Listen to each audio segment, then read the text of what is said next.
Okay lang. Pag may pera lang ako, hindi problema eh. Ngayon, ay nako, nandito kami ngayon o ayaw kami palabasin. Wala pa naman kami dalang pera pang bayad at kinain namin. Nakakahiya, Diyos ko. Ayan na. Ay nako, buti na lang.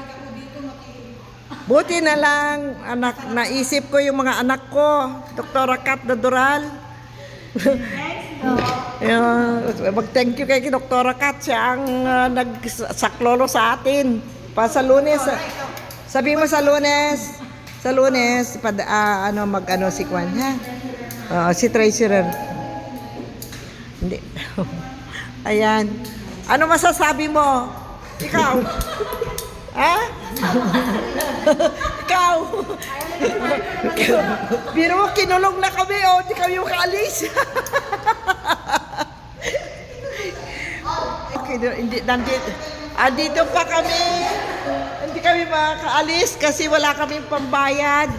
Ayan, wala kaming pambayad. Oh. Pero di bale, kumbaga sa Kwan, there is always, there are many ways to kill a chicken.